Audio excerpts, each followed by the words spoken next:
pouquinho a gente conta para vocês a respeito da história de uma modelo que faleceu recentemente de leishmaniose. Já vai entrar um VTzinho explicando, mas a gente achou muito importante falar a respeito do assunto e entender, né? Enfim, será que isso está próximo, né? Como é que a gente tem aí, enfim, a contaminação e etc. Aí a gente convidou a infectologista, doutora Camila Martini, bem-vinda mais uma vez. Muito obrigada. Para a gente falar a respeito do assunto. Então vamos lá, vamos entender, né? O que é a doença? O que é a leishmaniose? A leishmaniose tem mais de um tipo, né? Então, assim, a que a gente vai dar bastante atenção hoje, a visceral, tem a forma cutânea e tem a forma mucosa também, que pode ou não ser uma progressão da cutânea. Ela é uma doença infecciosa, ela é transmitida por uma mosquinha bem pequenininha que transmite para mamíferos, não só a gente homem, mas também mamíferos domésticos e mamíferos silvestres. E ela transmite esse protozoário que causa a doença. A gente tem foto, inclusive, né? Que é esse daí, eu não sei se a gente tem mais imagens. É uma mosquinha. Isso, é uma mosca bem pequenininha. Na verdade, quem transmite é a fêmea do flebotomínio, né? Que são vários tipos de mosca, mas ela é bem pequenininha, às vezes a gente nem consegue vê-la. E o que ela transmite são os protozoários mesmos, bem pequenininhos. Ela transmite de uma forma, dentro do nosso organismo, ele passa por processo de amadurecimento, de divisões, e aí de um organismo, de uma pessoa doente ou de um cachorro doente, outra mosca pode fazer o que a gente chama o repasto, né? Então se alimentar do sangue, contrair esse agente e aí passar para outra pessoa que esteja suscetível, então que não tenha a doença. Daqui a pouquinho a gente vai começar com o Povo Pergunta, que a gente foi nas ruas ouvir aí quais são as dúvidas do assunto, mas o que eu acho interessante a gente comentar, até porque daqui a pouquinho teremos a história da modelo, né? Para a gente juntar as coisas. Quais são os sintomas? Os sintomas, então, da forma cutânea e da mucosa são diferentes da forma visceral. Então, assim, focando a forma cutânea, a mucosa, a gente parece, assim, a gente consegue associar um pouco com o animal a questão da ferida. Então, são feridas crônicas que podem ter na pele ou nas mucosas de vias respiratórias, vias aéreas. A forma visceral é uma forma que geralmente não tem ferida. Pode até ter, mas geralmente não tem ferida. É uma infecção bem arrastada e que acontece, o agente, ele infecta e fica se desenvolvendo nas células sanguíneas. E aí dá aumento de fígado, aumento de baço, que chama hepatoesplenomegalia, uma barriga aumentada, da anemia grave, da baixa de defesa, da plaqueta baixa, tudo isso por causa do parasitismo dele nas nossas células. Por isso chamado de visceral. Exatamente, porque acomete as vísceras, elas aumentam mesmo de tamanho. E aí dá até um inchaço. Aquela barrigona bem grande, ela é muito comum em formas bem avançadas, assim, de muitos meses de doença já. E tem uma febre, então ela é caracteristicamente uma doença febril, que não é aquela febre de 40 graus, é uma febre que vem, vai embora, e às vezes a pessoa até nem percebe que está tanto tempo com febre. Sério? A gente não consegue ter noção aí, de repente, se aquilo está durando, enfim... Porque às vezes você nem nota que está com um pouquinho de febre. Se você não tiver um mal-estar, você não vai lá ver se você está com febre. Geralmente é uma febre aferida mesmo, assim, não é aquela febre só que a gente sente. Geralmente é 38, 38,5, isso, dá uma caidinha. E aí, para a gente suspeitar da leishmaniose, a gente tem que ter essa febre, essas alterações do exame de hemograma, então às vezes uma anemia, uma plaqueta baixa, os leucócitos baixos, e a pessoa está doente em uma área que já se sabe ter leishmaniose. Entendi. Olha que interessante. A gente tem um ilustra para mostrar, né? É vídeo? Aí, ó. Isso aí, doutora. Ele mostra um pouquinho como é que acomete, né? Enfim, a pele. Então... isso é a hora que a mosca pica mesmo. Ela se alimenta do sangue e transmite o agente, né? Então, as amastigotas. No nosso organismo, eles vão circulando na corrente sanguínea, aí ele vai mostrando onde ele vai ser fagocitado. Então, assim, ou ele entra nessa nossa célula de defesa, ou a própria célula engloba ele. E aí, lá dentro, é que ele vai se desenvolver. Então, aí esse esqueminha é ele sendo fagocitado, né? Então, como se fosse englobado. E aí, os outros corpúsculos vão tentar digerir. Então, que a gente fala, toda vez que tem que entra algum agente estranho, as nossas células têm mecanismos, que chamam lisossomos, para tentar destruir. E não conseguem. Aí ele vai se multiplicando. Então, ele vai multiplicando, ele vai se dividindo. E aí, ele consegue ocupar quase todo o citoplasma, que é essa parte da célula. Tá. Quando ela está quase sem função, ela muitas vezes rompe, eles caem na corrente sanguínea, eles podem infectar outras células ou ser adquiridos por uma mosquinha que vai picar. Agora, para a gente entender, juntar toda a história, vamos ouvir o que aconteceu com a modelo, até para saber onde tem essa mosca. Tem aqui, por aqui, essa mosca? Enfim, temos que nos prevenir de alguma forma? Tem vacina, não tem? Dá uma olhadinha nessa história.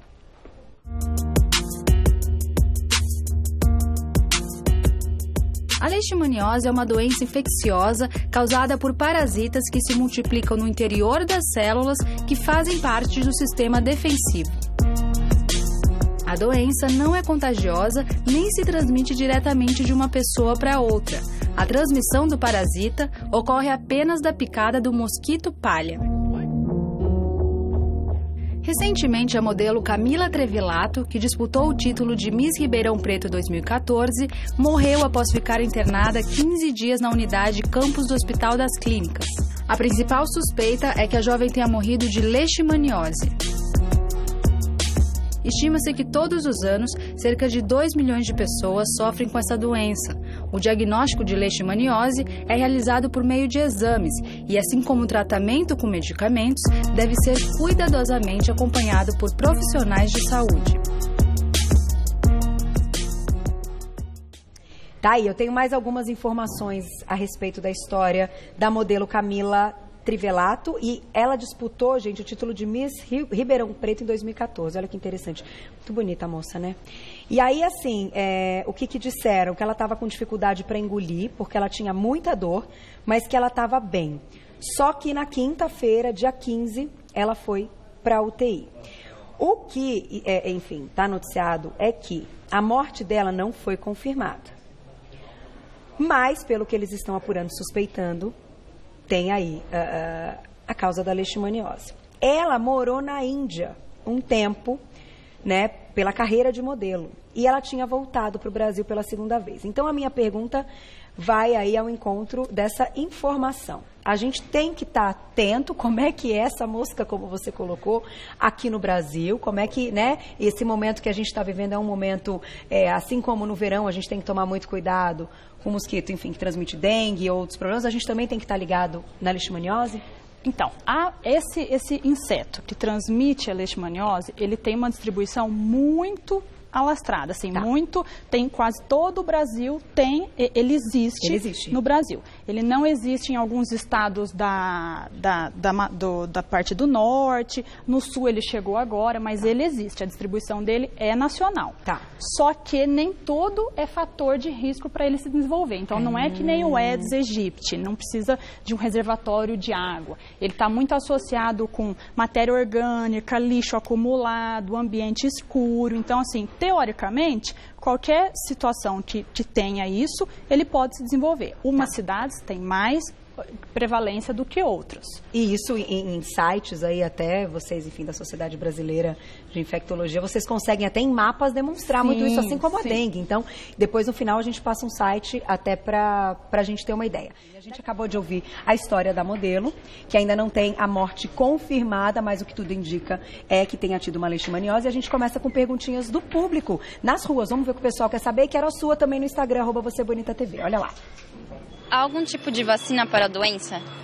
Vamos lá. Não temos vacina para a doença.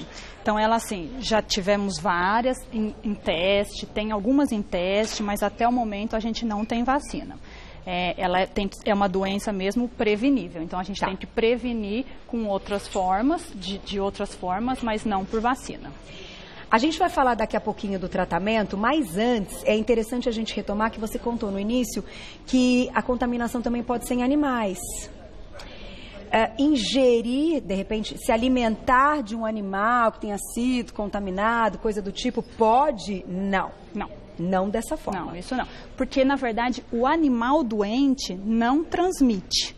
Então, por exemplo, um cachorro que esteja doente na minha casa, ele não consegue me transmitir. Tá. Ele consegue, se for picado por um inseto, então por um flebotomínio, ele pode transmitir o agente para o flebotomínio e aí o flebotomínio picar alguém da casa. Certo, mas porque como a gente comentou da Índia e tal, e lá, enfim, pode ter, né, até um hábito de consumo. Como é que é da Índia ali, de consumo de animais, de carne? Não sei também especificamente da Índia. Ela era um modelo também, podia viajar bastante, né? China, etc, né? Que é mais comum. A Índia, ela é, na verdade, um dos países que mais tem casos mesmo de leishmaniose. Ah, então, interessante essa então parte também. Aqui, a gente no Brasil, na América, a gente representa a maior quantidade dos casos mesmo, anualmente, mais ou menos 3.000, 3.500 casos. Bastante. E a Índia tem muitos casos, então ela é um país de alta endemicidade, que a gente fala. Então,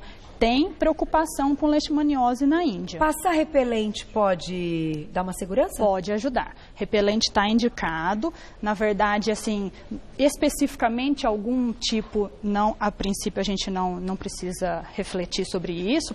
Tem que passar. Mas além do repelente, tem que tomar cuidados adicionais. Então, assim, esse inseto, ele tem alguns horários do dia de maior atividade. Que maior atividade significa a hora que ele vai fazer o repasto mesmo, que vai se alimentar de sangue. Tá. E aí, que é o fim da tarde e a noite. Então, nesses horários, reforçar repelente, roupa comprida, dormir com tela de mosquiteiro. Então, assim, dependendo de onde você mora, e a Índia é um exemplo importante, inclusive nas grandes cidades, isso vale a pena. Isso você está fazendo medida de proteção individual. Tá aí, gente, tem que tomar cuidado, inclusive, com as crianças, né? Muito. Vamos então para mais uma perguntinha do público, olha lá. Qual tratamento é utilizado no Brasil?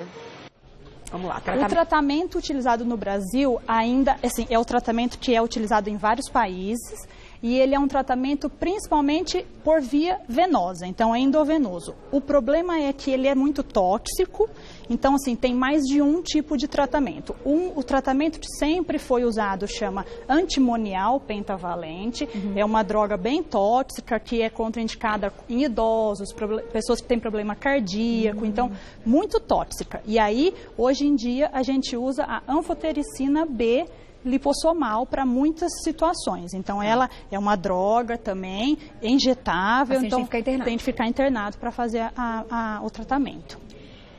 Olha, gente, que o assunto é interessante. Eu achei até assim, a gente fica pensando, não, isso nunca vai acontecer, está bem longe. Não é bem assim. Não é bem assim. Tem algum exame certinho que detecte, que dê lá, enfim, leishmaniose? Tem alguns exames, na verdade, assim, tem exames de sorologia, exames sorológicos, que às vezes ele não necessariamente vai detectar a infecção no momento, ele vai detectar que você já teve contato ou que você possa ter. Mas aí o exame que a gente tem certeza mesmo é quando a gente identifica o agente. E aí a gente pode identificar, às vezes, por biópsia de medula óssea, que é onde ele se multiplica. Então, a pessoa faz o exame, faz o mielograma, que é como se fosse puxar o sangue da medula mesmo, e faz uma biópsia da medula. E aí vê o agente ali.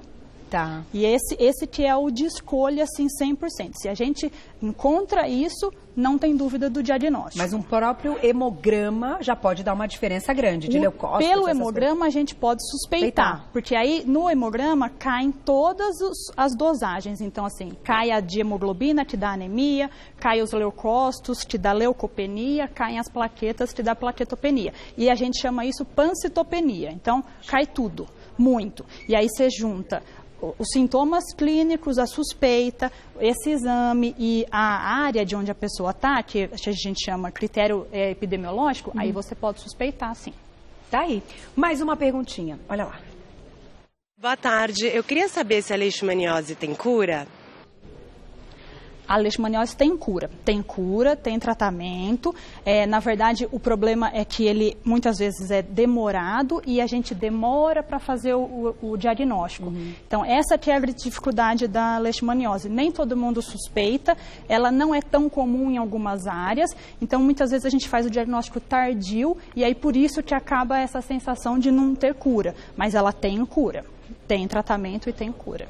Tá aí, gente, eu acho que a gente fica aí com a prevenção que você comentou, né, do que a gente pode fazer, ficarmos atentos, agora que você sabe quais são os sintomas e o que acontece, é sempre algo a mais para a descoberta ser recente, né, ser rápida. Ligeira. Essa é a diferença. Que é o que pode salvar a vida. Eu vou agradecer mais uma vez Camila Martini, infectologista, tem um telefone de contato que é o 3061-5571 e nas redes sociais, @Camis Martini, você já encontra a doutora. Obrigada, viu? Muito obrigada. Um beijo. Obrigada.